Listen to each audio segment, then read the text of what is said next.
Hello, this is Tim, and it is Sunday, July 24th, 2022. And this is a brief introduction of the blog post this week, which is parenting your kid from 7 to 14 in that developmental frame or time frame. And basically, you can think of it simply as they're learning to socialize. And they're learning to expand their world from just their family, which was the 0 or 1 to 7, and now they're needing to expand understanding this world, and it's mainly done through play and interaction with their peers.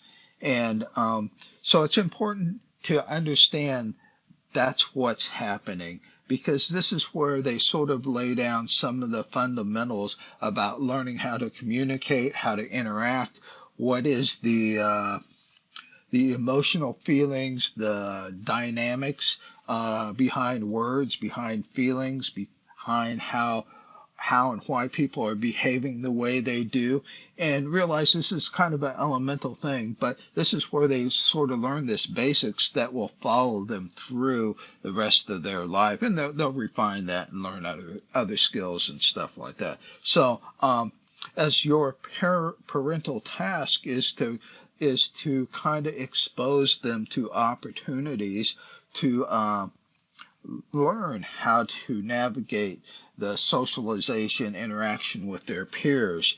And it's important for you to understand you need to be attentive to what environment are they in? Are they in with a good group of kids, or are they running on the streets and learning some street smarts and stuff like that? So that's part of it. The other part is in this developmental phase, they also have the opportunity to develop fluency. And what I mean by that fluency is if they learn a language or become fairly familiar with some math or start on a musical instrument or in a sports activity, they're learning that during this developmental phase from basically 7 to puberty. They're going to develop a better level of performance. And there's some developmental, neurological kind of brain things that come into that play. But anyway, the end result, if kids are introduced and have the opportunities to learn a musical instrument or become and play in some kind of sports activity, whether that's organized or a single kind of activity like more like tennis versus football or soccer or something like that. Or they have the opportunity to learn a new language. Their ability will be much more fluid, and to attain that level of fluency later on in life is much more difficult to do. Not impossible, but it takes a lot more effort.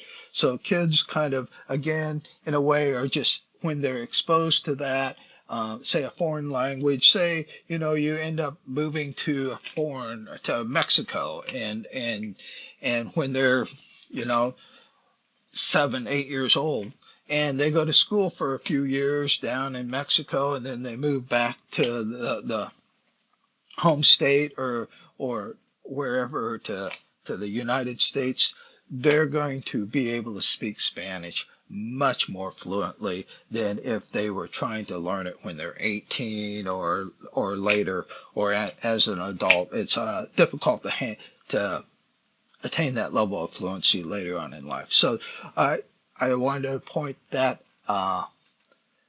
that seems to be in developmental theory, there's windows of time when if a person is exposed or your child is exposed, they're going to pick up things much faster and they're going to be much more fluid. And so just think about,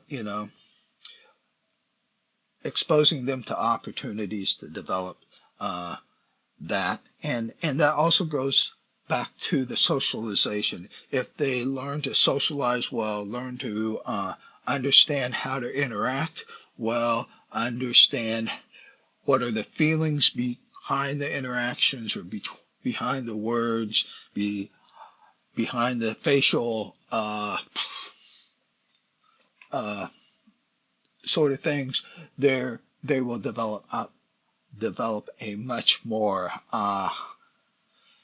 refined emotional and social intelligence. So there you go. Thanks. Bye.